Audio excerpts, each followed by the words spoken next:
صل على سيدنا محمد اللهم صل على سيدنا محمد يا طيبة ماذا نقول فيك قد حل الرسول وكلنا يرجو الوصول لمحمد نبينا اللهم صل على سيدنا محمد اللهم صل على سيدنا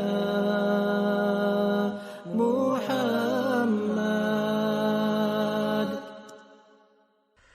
أستغفر الله رب البرايا أستغفر الله من الخطايا أستغفر الله رب البرايا أستغفر الله من الخطايا ربي زدني علما نافعا ووفقني عملا مقبولا وهب لي رزقا واسعا وتوب علينا توبة نصوحا وتوب علينا توبة نصوحا أستغفر الله رب البرايا أستغفر الله من الخطايا أستغفر الله رب البرايا أستغفر الله من الخطايا ربي زدني علما نافعا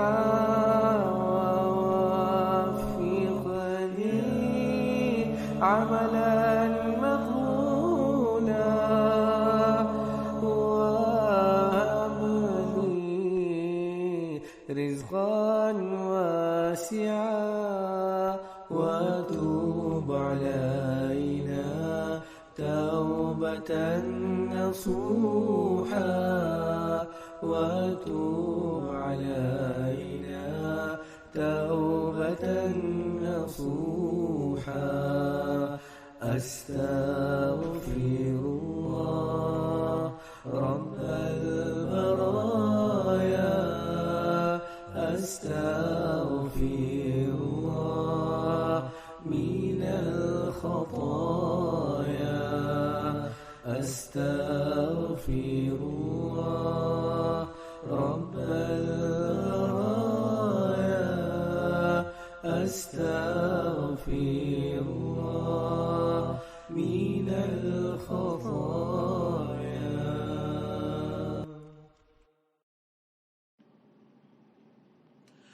اللهم صل على سيدنا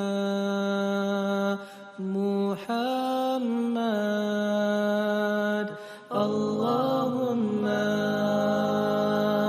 صل على سيدنا محمد اللهم صل على سيدنا محمد بشرى لنا نلنا المنى زال العنا وفلنا والدهر أنجز وعده والبشر أضحى معلنا اللهم صل على سيدنا محمد اللهم صل على سيدنا محمد يا نفس طيبي باللقاء يا عين خري أعينا هذا جمال المصطفى أنواره لاحت لنا اللهم صل على سيدنا محمد اللهم صل على سيدنا محمد يا طيبة ماذا نقول فيك قد حل الرسول وكلنا يرجو الوصول لمحمد نبينا اللهم صل على سيدنا محمد اللهم صل على سيدنا محمد أستغفر الله رب البرايا أستغفر الله من الخطايا أستغفر الله رب البرايا أستغفر الله من الخطايا ربي زدني علما نافعا ووفقني عملا مقبولا وهب لي رزقا واسعا وتوب علينا توبة نصوحا وتوب علينا توبة توبة نصوحا أستغفر الله رب البرايا أستغفر الله من الخطايا أستغفر الله رب البرايا أستغفر الله من الخطايا ربي زدني علما نافعا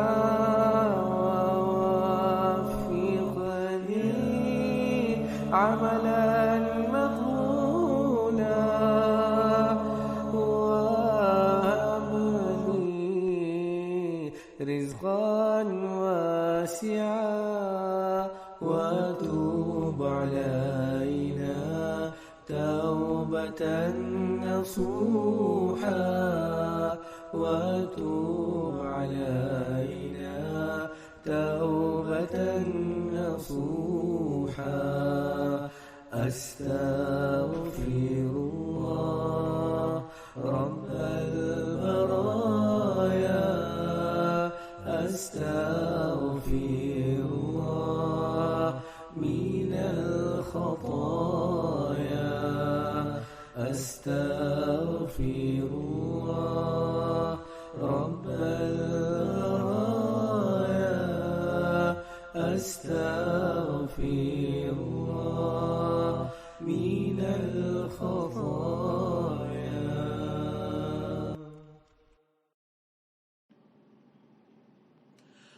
اللهم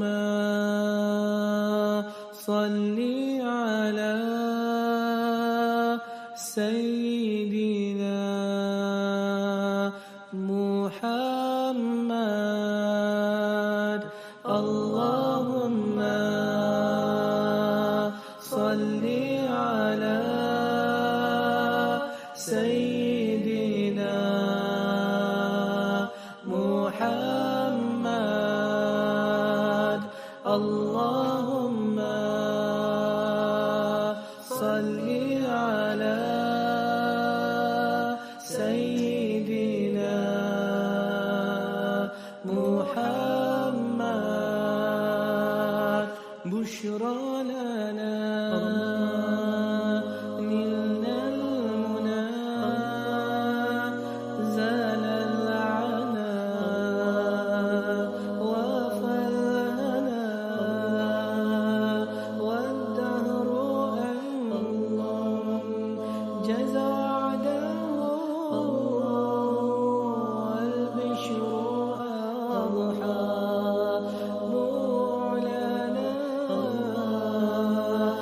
اللهم صل على سيدنا محمد اللهم صل على سيدنا محمد يا نفس طيبي باللقاء يا عين خري أعينا هذا جمال المصطفى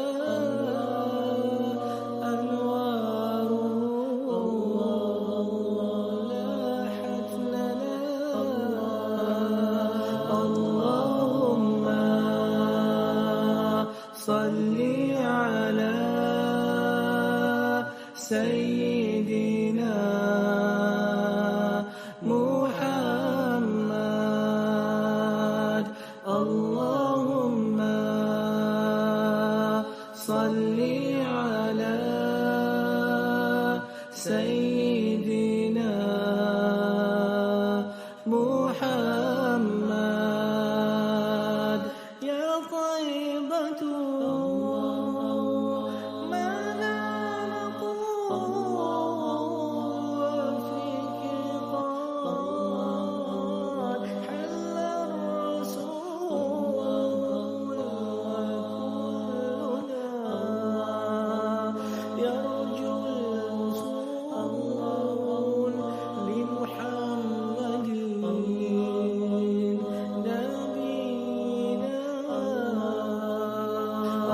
اللهم صل على سيدنا محمد اللهم صل على سيدنا محمد أستغفر الله رب البرايا أستغفر الله من الخطايا أستغفر الله رب البرايا أستغفر الله من الخطايا ربي زدني علما نافعا ووفقني عملا مقبولا وهب لي رزقا واسعا وتوب علينا توبة نصوحا وتوب علينا توبة نصوحا أستغفر الله رب البرايا أستغفر الله من الخطايا أستغفر الله رب البرايا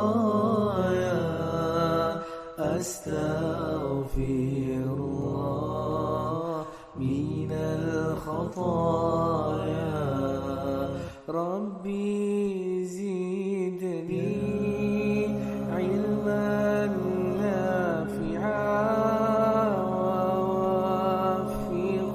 ووفقني عملا مقبولا وهب لي رزقا واسعا وتوب علينا توبة نصوحا وتوب علينا توبة نصوحا أستغفر الله رب البرايا أستغفر الله من الخطايا أستغفر الله رب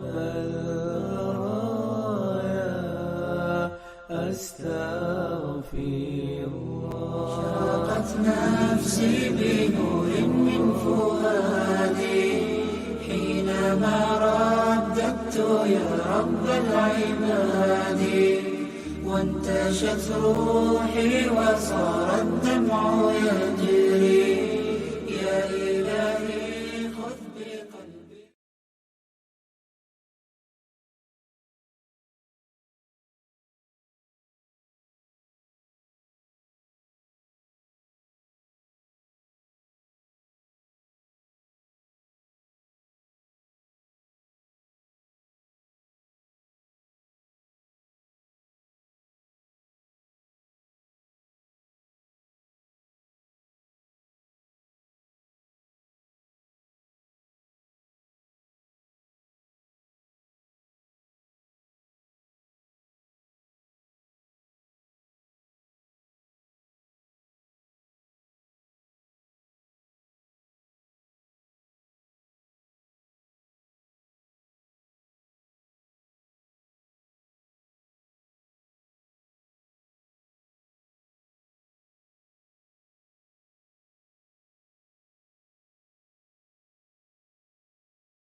Bismillahirrahmanirrahim. Innal hamdalillah nahmaduhu wa nasta'inuhu wa nastaghfiruh wa na'udzu billahi min shururi anfusina wa min sayyiati a'malina may yahdihillahu fala mudilla lahu wa man yudlil fala hadiya lahu.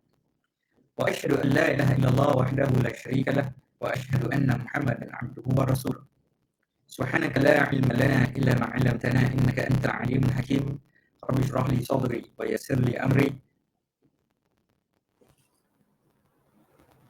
Bismillahirrahmanirrahim. Innal hamdalillah nahmaduhu wa nasta'inuhu wa nastaghfiruh wa na'udzu billahi min shururi anfusina wa min sayyiati a'malina may yahdihillahu fala mudilla lahu wa man yudlil fala hadiya lahu.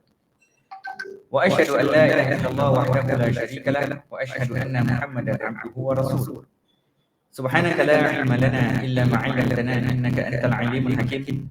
Rabbi shrah li sadri wa yassir li amri wahlul 'uqdatam min lisani yafqahu qawli. Amma ba'd.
Bismillahirrahmanirrahim. Innal hamdalillah nahmaduhu wa nasta'inuhu wa nastaghfiruh wa na'udzu billahi min shururi anfusina wa min sayyiati a'malina may yahdihillahu fala mudilla lahu wa man yudlil fala hadiya lahu.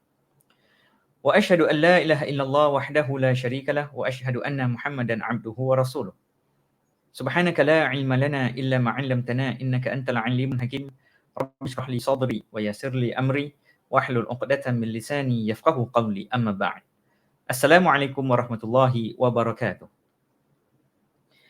Alhamdulillah kita panjat puji dan syukur kita kepada Allah Subhanahu wa taala yang telah memberikan kita nikmat iman dan nikmat Islam. Telah memberikan kita kesihatan badan dan juga keluangan masa sehingga dapatlah kita berkumpul di sini untuk kita mendalami ilmu agama Allah. Qala al-mu'allif ghaflahu fi kitabih an Nabi Abdullah wa yuqal Abu Abdurrahman Thawban maula Rasulillah sallallahu alaihi wasallam qala Sami'tu Rasulullah sallallahu alaihi wasallam yaqul Alayka bi kathratil sujud fa innaka lan tasjuda lillah sajdatan illa rafa'aka Allahu biha darajatan wa khatta 'anka biha khati'atan. Rawahu Muslim. Yang membawa maksud daripada Abu Abdullah, ada juga yang mengatakan Abu Abdurrahman Ats-Tsauban, bekas hamba Rasulullah sallallahu alaihi wasallam. Ia berkata, aku pernah mendengar Rasulullah sallallahu alaihi wasallam bersabda, hendaklah kamu memperbanyakkan sujud. Sesungguhnya tidaklah engkau bersujud walau hanya sekali kepada Allah, kecuali Dia akan mengangkatmu satu derajat dan menghapuskan darimu satu kesalahan. Hadis rawahu Imam Muslim. Jadi hadis yang kita bahaskan ini adalah hadis yang 109 daripada kitab Riyadhus Salihin. yang mana kita lihat Nabi SAW telah menyebutkan sebuah hadis yang diriwayatkan oleh Thauban, mantan hamba Nabi SAW. Dan Nabi mengatakan kepadanya, hendaklah kamu memperbanyakkan sujud. Yakni, wajibkan di atas dirimu. Lazimilah dirimu dengan memperbanyakkan sujud. Artinya apa di sini? Sujud di sini membawa kepada pengertian solat. Banyakkan solat. Nampak? Kerana kalau kita lihat hadis sebelum ini, saya akan bacakan makna dia. Hadis sebelum ini, yakni hadis yang 108 daripada Abu Firas Rabi'ah bin Ka'ab Al-Aslami, pembantu Rasulullah SAW, dan termasuk daripada Ahlus Suffah radhiyallahu anhu, ia berkata, aku pernah bermalam bersama Rasulullah SAW. Kemudian aku menyediakan air wudu dan kepentingan beliau yang lain. Lalu beliau bersabda, mintalah sesuatu kepadaku. Kemudian aku menjawab, aku berharap agar dapat bersamamu di syurga. Beliau bersabda, adakah permintaan yang lain? Aku menjawab, hanya itu. Lalu beliau bersabda, bantulah aku untuk mengkabulkan permintaanmu itu dengan banyak bersujud. Jadi kalau kita lihat, hadis yang ke-108 dan 109 ini, dia mempunyai keterkaitan antara satu dengan yang lainnya. Yakni, tatkala seseorang itu berkhidmat kepada Nabi SAW, maka sebagai seorang yang memahami nilai-nilai sosial dalam masyarakat, Nabi SAW juga ingin memberikan sesuatu kembali kepada orang yang berkhidmat kepadanya. Nampak? Dan perkara ini perkara biasa. Dalam hadis yang lain, Nabi SAW pernah bersabda, tahadu tahabu, saling berikanlah hadiah antara satu dengan yang lain, maka kamu akan saling mencintai. Nampak?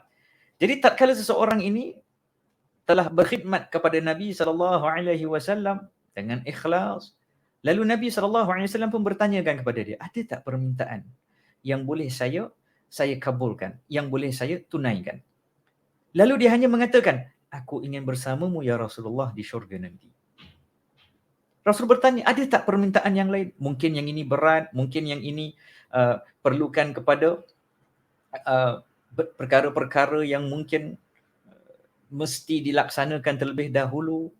Nampak? Dia bukan satu perkara yang sangat gampang, begitu senang untuk dikabulkan begitu sahaja. Tapi pembantunya mengatakan, tidak, hanya itu yang saya inginkan. Lalu Nabi SAW memberikan nasihat, bantulah aku dengan perbanyakkan sujud. Yakni, dia membawa pengertian bahawa syurga itu bukan di bawah kekuasaan Nabi SAW. Nabi tidak mengelolakan syurga dan neraka. Nabi tidak mempunyai hak untuk memasukkan sesiapa ke dalam syurga ataupun memasukkan sesiapa dalam api neraka. Nabi tidak berhak untuk mengeluarkan sesiapa daripada syurga maupun neraka. Nabi tidak ada hak untuk memberitahukan tempat seseorang itu sama ada ia di neraka ataupun syurga, melainkan dengan izin Allah Subhanahu wa taala. Jadi ada yang dikenali sebagai syafaat Nabi SAW. Ada syafaat. Jadi perkara itu jelas. Sebab tu kalau kita baca ayat kursi, jelas. Man dzalladzi yashfa'u indahu illa bi'idznih. Syafaat ini diberikan kepada, bukan hanya kepada orang-orang soleh sahaja, tapi juga orang-orang yang beriman, orang-orang yang mempunyai kedudukan, orang-orang alim. Begitu juga para nabi, para rasul. Begitu juga diberikan kepada Nabi Muhammad, junjungan besar kita Nabi Muhammad SAW. Dan itu adalah syafa'atul uzma, syafaat yang paling besar. Jadi syafaat ini ada berjenis-jenis. Syafaat ini pada diri Nabi SAW pun ada berjenis-jenis syafaat. Maka kita mengatakan dan kita bermohon kepada Allah Subhanahu wa taala agar Allah memberikan kita syafaat junjungan besar kita Nabi Muhammad SAW. Tapi walaupun demikian, Nabi SAW tidak mempunyai hak untuk mengelolakan syurga dan neraka sesuka hatinya. Lalu Nabi mengatakan kepadanya, bantulah aku dengan perbanyakkan sujud. Hadis yang baru kita bacakan ini juga sama. Yakni Nabi SAW mengatakan, hendaklah kamu memperbanyakkan sujud. Dan ini bertindak sebagai dalil bahawa setiap Muslim hendaklah perbanyakkan sujud, hendaklah perbanyakkan rukuk, hendaklah perbanyakkan berdiri, yakni solat kepada Allah Subhanahu wa taala. Lalu Nabi menjelaskan pahalanya, yakni orang yang banyak sujud akan mendapatkan 2 keutamaan di sisi Allah Subhanahu wa taala. Yang pertama, Allah akan mengangkatkan derajatnya. Allah akan mengangkatkan derajatnya. Dan mendapatkan 2 keutamaan yang besar. Setiap kali beliau sujud, maka Allah mengangkatkan derajatnya, baik derajat di sisinya maupun di mata sesama manusia. Jadi ini yang pertama. Ini yang pertama. Yang kedua, Allah akan menghapuskan satu kesalahan. Nampak? Dan seseorang itu akan mendapatkan kesempurnaan dengan terhindarnya sesuatu yang ia tidak senangi dan meraihkan apa yang ia cintai. Jadi dia dapat dua-dua kebaikan. Yang pertama, kita lihat Allah naikkan derajatnya. Allah naikkan derajatnya. Yang kedua, Allah menghilangkan dan menghapuskan kesalahannya. Maka dengan itu, bukan hanya tatkala dia meningkat derajatnya di sisi Allah, tetapi masih lagi merasa khawatir terhadap kesalahan yang pernah ia lakukan. Tetapi tatkala dia sujud, perbanyakkan mengabdikan diri kepada Allah Subhanahu wa taala, maka Allah hilangkan perasaan takut itu daripada dirinya juga. Okey. Inilah yang dikatakan bahawa apa? Udkhuluha bisalamin aminin. Masuklah kamu ke dalamnya. Apa? Bila kita masuk syurga, kita ingin masuk syurga dengan apa? Dengan rasa aman. Kita ingin masuk syurga dengan rasa tenang. Nampak tak? Dan disebabkan itu, kita lihat para alim ulama yang terdahulu amat memberikan perhatian yang banyak terhadap solat ini, ibadah solat ini. Bahkan kita lihat di antara kelebihan solat malam adalah dia merupakan solat yang terunggul. Yakni dikatakan oleh para salafus soleh kita, yakni apa? Barang siapa menginginkan kemuliaan, menginginkan tenaga, kekuatan, maka hendaklah ia melazimi solat malam. Apa? Kerana solat malam ni dia mempunyai kedudukan yang tersendiri. Solat malam ini dia merupakan satu amalan yang lazimnya bersih daripada riak dan takabbur. Sebab tu dalam hadis yang lain Nabi SAW pernah bersabda, wasallu bil laili wan nasun niyam. Di antara perkara yang Nabi mengatakan dapat memasukkan seseorang itu ke dalam syurga dengan aman adalah apa? Wasallu bil laili, solat di sebelah malam, wan nasun niyam, tatkala manusia sedang tidur. Nampak? Mengapa digandingkan dengan kalimat manusia sedang tidur? Kerana tatkala manusia sedang tidur, maka kita bersih daripada sifat takabbur, daripada sifat menginginkan pujian daripada manusia dan seterusnya. Baik. An Abi Safwan Abdullah ibn Busr al-Aslami radhiyallahu anhu qala qala Rasulullah sallallahu alaihi wasallam khairun nasi man tala umruhu wa hasuna amaluhu. Rawahu Tirmidzi qala hadis hasan.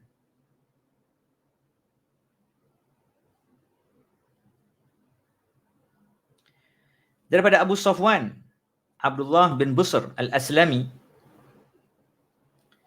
ia berkata, Rasulullah sallallahu alaihi wasallam bersabda, sebaik-baik manusia adalah yang panjang umurnya serta baik amalan perbuatannya.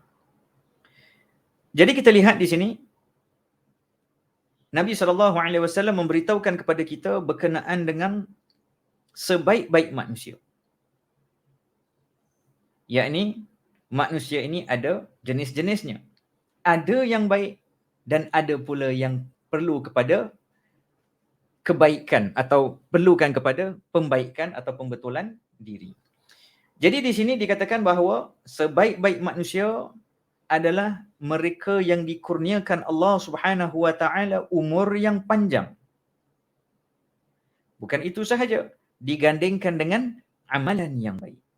Sebab tu kadang-kadang kita lihat seseorang itu tatkala diberikan peluang untuk bertemu dengan 1 tahun lagi dalam kehidupan dia.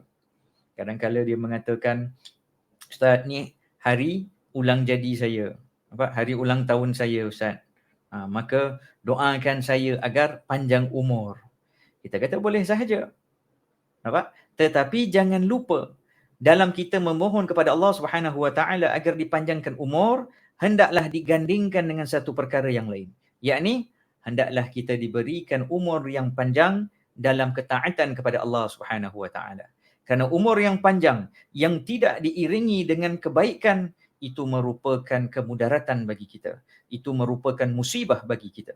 Kerana kita akan mengumpulkan dosa yang lebih banyak yang akan mengakibatkan kita untuk tergelincir di dalam neraka yang lebih dalam lagi. Na'udzubillah min dzalik. Disebabkan itu, di antara apa yang dikatakan oleh para ulama, yakni ada beberapa amalan yang dapat memperpanjangkan umur kita. Okay. Yang pertama sekali adalah taqwa kepada Allah Subhanahu wa taala. Yang mana kita lihat seperti mana yang terakam dalam surah Nuh daripada ayat 2 hingga 4, Allah Subhanahu wa taala berfirman yang artinya, dia, yakni Nuh, berkata, "Wahai kaumku, sesungguhnya aku ini hanya pemberi peringatan yang menjelaskan kepadamu. Yakni, sembahlah Allah, bertakwalah kepadanya dan taatlah kepadaku. Nescaya dia mengampunkan sebahagian dosa-dosamu dan menangguhkan kamu atau yakni memanjangkan umurmu sampai pada batas waktu yang ditentukan. Sesungguhnya ketetapan Allah itu apabila telah datang tidak dapat ditunda, seandainya kamu mengetahui." Jadi kita jelas di sini bahawa apa? Ketetapan Allah Subhanahu wa taala berkenaan dengan maut itu jelas, tidak dapat ditunda, tidak dapat dipendekkan. Okay. Dia tidak akan ditambahkan, tidak akan dipendekkan. Tetapi tatkala kita bertakwa kepada Allah Subhanahu wa taala, maka kita akan diberikan umur yang lebih panjang. Apa maksud umur yang lebih panjang? Insya-Allah akan kita terangkan sebentar lagi. Dan begitu juga, yakni kita lihat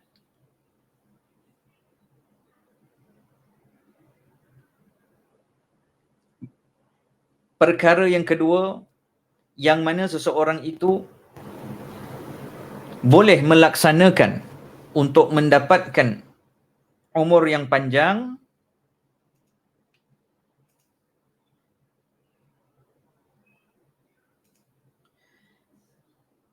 adalah untuk berbuat baik, al-birru. Disebabkan itu kalau kita lihat dalam hadis Nabi SAW bersabda, tidak ada yang dapat menolak takdir kecuali doa, dan tidak ada yang dapat menambah umur kecuali kebaikan. Hadis rawahu Bukhari dan Muslim. Dan perkara ini, tatkala kita membahaskan berkenaan al-bir, dia merupakan satu kalimat yang mempunyai berbagai makna. Dia mengandung banyak kebaikan dan berbagai keutamaan dan kemuliaan. Yang dimaksudkan dengan bir ini adalah segala yang diperintahkan oleh Allah Subhanahu wa taala. Okey. Yakni daripada perucapan dan perbuatan yang zahir maupun yang batin. Begitu juga kita lihat berkenaan dengan al-bir ini, Allah Subhanahu wa taala berfirman dalam surah Al-Maidah ayat 2, "Wa ta'awanu 'alal birri wat taqwa wa la ta'awanu 'alal itsmi wal 'udwan. Wattaqullaha innallaha syadidul 'iqab." Dan tolong menolonglah kamu dalam mengerjakan kebajikan dan takwa, dan jangan tolong menolong dalam berbuat dosa dan pelanggaran. Dan bertakwalah kamu kepada Allah, sesungguhnya Allah amat berat siksaannya. Yang mana kita lihat di sini, kalimat albir ini didahului dengan ketakwaan. Jadi ada keterkaitan antara keduanya. Yang pertama, hendaklah dia bertakwa. Yang kedua, jangan hanya bertakwa sahaja, tetapi hendaklah dia juga melakukan albir. Jadi kaitan antara albir dan takwa ni adalah ulama membahaskan jika digunakan dalam kalimat yang sama atau dibedakan. Kalau dia digunakan dalam kalimat yang sama, albir dan takwa membawa kepada pengertian yang berbeza. Nampak? Tetapi kalau digunakan dalam kalimat yang berbeza, ia membawa kepada makna yang sama. Sebagai contoh, kalau kalimat albir dan takwa ini digunakan dalam kalimat yang berbeza, ia membawa kepada makna yang sama. Artinya apa? Melaksanakan segala yang diperintahkan Allah dan menjauhi segala larangannya. Tetapi tatkala kita menggunakannya dalam kalimat yang sama, dalam ayat yang sama, maka ia membawa kepada pengertian yang berbeza. Albir di sini membawa kepada pengertian melaksanakan segala perintah Allah Subhanahu wa taala, manakala at-taqwa merujuk kepada meninggalkan segala larangan Allah Subhanahu wa taala. Baik. Jadi hendaklah kita memahami perkara ini. Dan yang ketiga, amalan yang ketiga yang terakhir untuk memanjangkan umur kita adalah untuk bersilaturrahim. Ini yang kita bacakan. Ini yang kita bacakan. Okey. Yakni kalau kita lihat hadis yang diriwayatkan Imam Muslim, bahawa barang siapa yang senang untuk dilapangkan rezekinya atau diakhirkan ajalnya, hendaklah ia menyambung tali silaturrahim itu. Jadi di sinilah kita lihat dalam surah Ar-Ra'd ayat 21, Allah Subhanahu wa taala berfirman yang artinya, dan orang-orang yang menghubungkan apa-apa yang Allah perintahkan supaya dihubungkan, dan mereka takut kepada Allah dan takut kepada hisab yang buruk. Dengan itu, janganlah kita lalai. Janganlah kita mengatakan, Ustaz, sebagai seorang Muslim, saya hanya akan berikan perhatian terhadap hubungan saya dengan Allah Subhanahu wa taala semata-mata. Bahkan tidak. Kalau kita lihat, Allah Subhanahu wa taala jualah yang memerintahkan kita untuk memberikan perhatian terhadap sesama manusia, apatah lagi mereka yang mempunyai hubungan kekerabatan dengan kita. Dan para ulama telah mengatakan apa yang dimaksudkan dengan dipanjangkan umurnya, di sini ada dua tafsiran. Ada dua tafsiran. Yang pertama sekali, tafsiran yang mengatakan secara hakiki umurnya akan dipanjangkan. Jadi umurnya memang betul. Memang akan dipanjangkan. Daripada 30, mungkin dia meninggal pada 40 tahun, tapi kerana dilakukan perkara ini dipanjangkan 45 tahun. Daripada 60 tahun ditambahkan 65 tahun. Boleh saja. Ustaz, adakah tu maksudnya Allah tukar? Lihat, ketetapan yang datang daripada Allah itu sudah jelas. Ajal kita sudah jelas. Okay? Tapi pembetulan daripada 60 ke 65 telah pun dimasuk, memang sudah berada dalam takdir Allah Subhanahu wa taala. Yakni Allah akan menjadikan sebab untuk Allah panjangkan daripada 60 ke 65 adalah melalui sifat kita yang suka menyambung silaturrahim. Itu dah ditakdirkan daripada zaman azali juga. Dan itu pandangan yang pertama, yakni perpanjangan yang hakiki.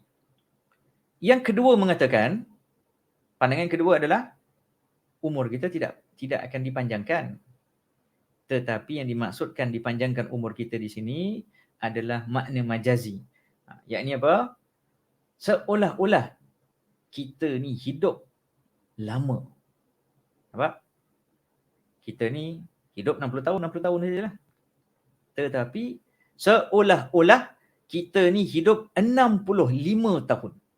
Sebab diberikan keberkatan, diberikan peluang, diberikan faedah yang dapat kita raikan jikalau kita hidup sehingga 65 tahun. Nah, ini kurniaan Allah Subhanahu wa taala. Jadi disebabkan itu seorang mukmin dia tidak begitu prihatin terhadap umur dia sahaja. Setakat lihat angkanya bertambah, tidak. Tetapi dia juga prihatin terhadap kualitas yang dibawa oleh angka-angka tersebut. Jadi kalau kita lihat ni, kita kata apa?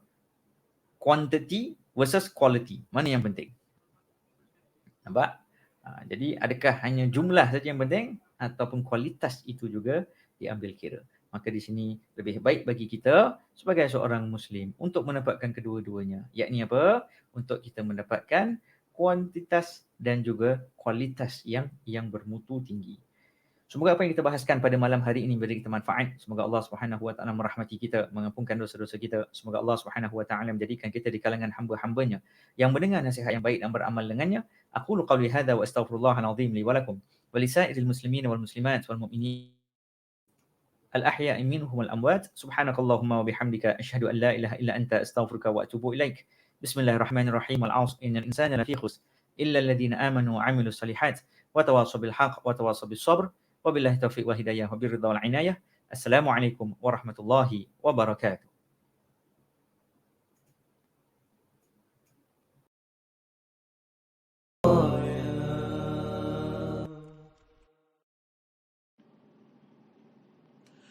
Allahumma salli ala Sayyidina Muhammad. Allahumma salli ala Sayyidina